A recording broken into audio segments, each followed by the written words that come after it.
নমস্কার। আজ আমি রান্না করব ফুলকপি, আলু আর ডিম দিয়ে তরকারি। তার জন্য ডিমগুলোকে প্রথমে সিদ্ধ করে নিয়েছিলাম। এরপর ডিমগুলোকে ছাড়িয়ে নিয়ে কড়া গরম করে তেল দিয়ে ডিমগুলোকে ভেজে নিয়েছি। লবণ আর হলুদ দিয়ে ভেজে নিয়েছি, লাল করে তুলে নিয়েছি, ভাজা হয়ে গেছে।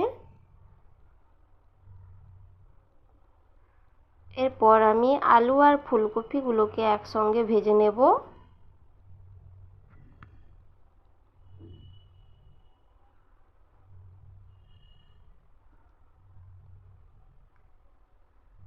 লবণ আর হলুদ গুঁড়ো দিয়ে দিচ্ছি।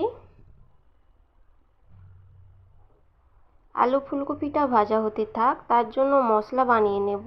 নিয়েছি আদা, রসুন, শুকনো লঙ্কা আর হাফ চামচ জিরে।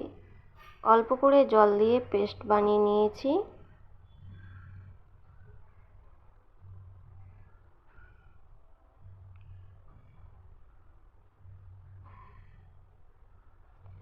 আলু ফুলকপি ভাজা হয়ে গেছে, তুলে নেব।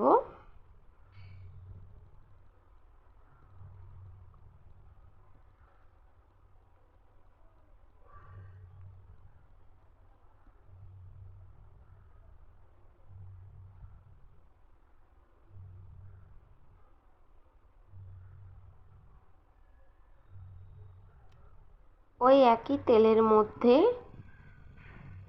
দারচিনি আর একটা লবঙ্গ দিয়ে দিচ্ছি, আর একটা তেজপাতা ফোড়নের জন্য।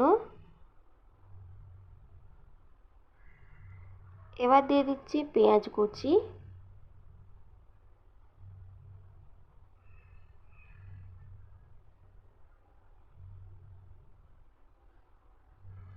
এখানে আমার পেঁয়াজটা ভাজা হয়ে গেছে। মশলার পেস্ট দিয়ে দিচ্ছি। ভালো করে মশলাটা কষিয়ে নেব।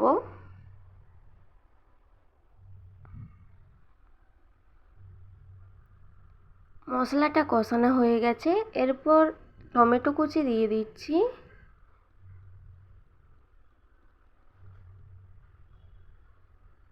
টমেটো কুচি দিয়ে অল্প করে লবণ আর হলুদ গুঁড়ো দিয়ে দিচ্ছি, যাতে করে টমেটোটা ভালো করে গলে যায় তাড়াতাড়ি।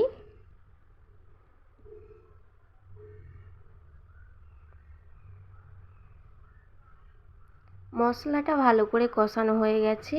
এবার আলু ফুলকপি দিয়ে আরও কিছুক্ষণের মতো ভালো করে কষিয়ে নেব।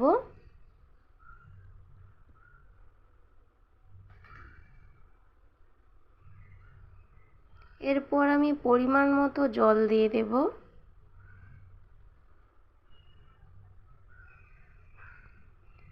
পরিমাণ মতো জল দিয়ে ডিমগুলো একই সাথে দিয়ে দিচ্ছি।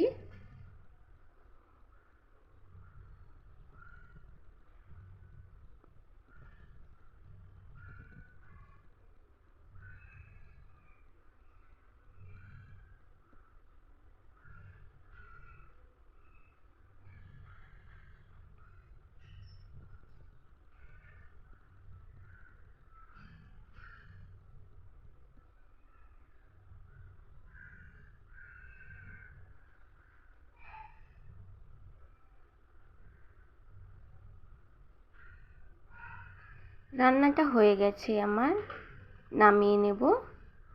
নমস্কার।